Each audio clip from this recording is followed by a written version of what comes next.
It has been well over a decade since we were on our last mission with Delta Squad, the infamous ragtag group of clones who took the spotlight in 2005's Star Wars Republic Commando, a game that was praised for its rugged, challenging combat and excellent squad mechanics. Unfortunately, just as the storylines were being put together for a planned sequel, LucasArts decided on a company-wide reboot.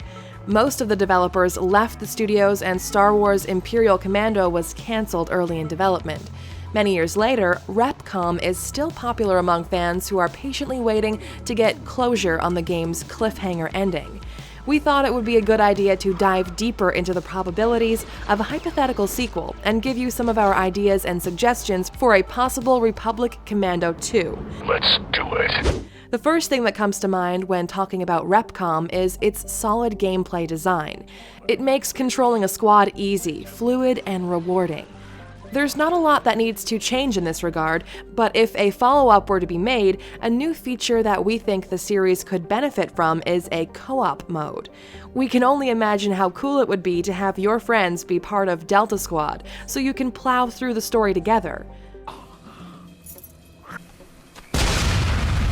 Commander, this is Peyton. What's your status? It's a total goat fuck. Goddamn KPA were waiting for us. It's no secret that a lot of first-person shooters fail to deliver compelling storylines nowadays. Although there is the occasional exception, we feel like the genre has become somewhat stagnant when it comes to immersing us with interesting characters and engaging single-player campaigns. Republic Commando, however, proved that it could deliver on both of these aspects. We reminisce the days when we were saving the galaxy together with our loyal squad mates, Sev, Fixer, and the wisecracking Scorch. Someone important noted your excellence on Geonosis. You hear that, Sev? Someone thinks I'm excellent. Well, at least that makes two of you.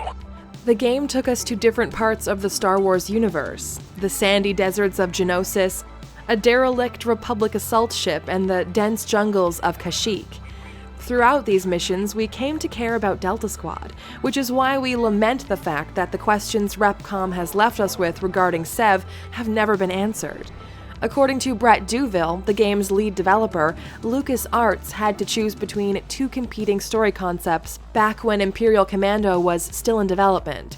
The first one was set during the events of Star Wars Episode 3. Delta Squad would carry out Order 66 and hunt down Jedi as a team, which ties in neatly to the stories told in the Karen Travis books. In the other, Sev would have been the first man in the Rebellion army, training a new generation of soldiers to fight the Empire. We think that a combination of both of these stories would make for an interesting campaign, and if a sequel were to be made, we'd like the developers to keep these concepts in mind. Initiate door breach, Commando.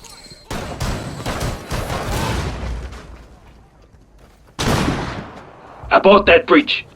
It goes without saying that an online mode for RepCom 2 would be a no-brainer. However, unlike the original game, we'd like the developers to incorporate squad play elements into the multiplayer as well. We think that the gameplay characteristics of Rainbow Six Siege, where the team play is essential, would fit this game as well. Combine this with exciting game modes like Bad Company 2's Squad Rush or SWAT 4's Rapid Deployment, and you have a recipe for endless fun. Imagine a match taking place in a bustling metropolis like Coruscant. Both teams would have to be careful when duking it out with one another, or risk losing points if they shoot innocent bystanders.